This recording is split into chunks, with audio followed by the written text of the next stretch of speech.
Barb का क्या मतलब होता है ये आज के इस वीडियो में सीख लेते हैं। बार्ब के अलग अलग कॉन्टेक्स्ट में अलग अलग मतलब हो सकते हैं।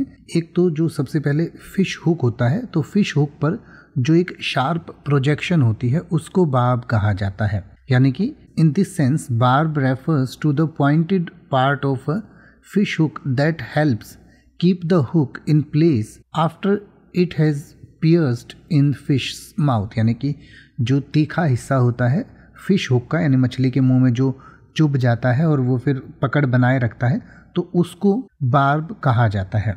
इसके अलावा a sharp projection on the plant और वायर, यानी कि किसी प्लांट पर या किसी वायर पर जो शार्प प्रोजेक्शन होता है, यानी कि हुक जैसा या कांटे जैसा उठा हुआ कोई चीज़ होती है, तो उसको हम बार्ब कहते हैं। अ कटिंग और क्रिटिकल रिमार्क को भी बार्ब कहा जाता है। यानी कि barb can also mean a cutting और critical remark intended to hurt और प्रोवोक समवन। यानी कि किसी को हर्ट करने के लिए या प्रोवोक करने के लिए जो हम कोई तीखी टिप्पणी करते हैं या कोई तीखी प्रतिक्रिया किसी पर देते हैं या कोई कमेंट करते हैं, तो उसको भी बार्ब कहा जा सकता है।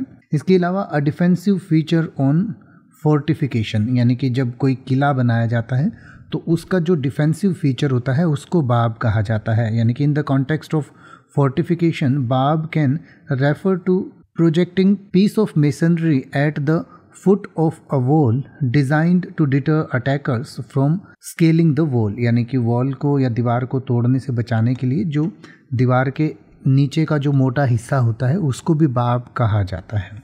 तो इस तरीके से बार्ब के अलग अलग कॉन्टेक्स्ट में अलग अलग मतलब हो सकते हैं। अब आप ऐसे ही किसी भी वर्ड का मतलब हिंदी और इंग्लिश में YouTube पर सर्च कर सकते हैं। आपको मेरी वीडियो मिल जाएगी जिसमें आप बिना किसी फालतू बकवास के सीधा उस वर्ड का मतलब समझ पाएंगे। तो ऐसी ही वीडियोस को देखते रहने के लिए चैनल को सब्सक्राइब करें और बेल आइकन को प्रेस करें।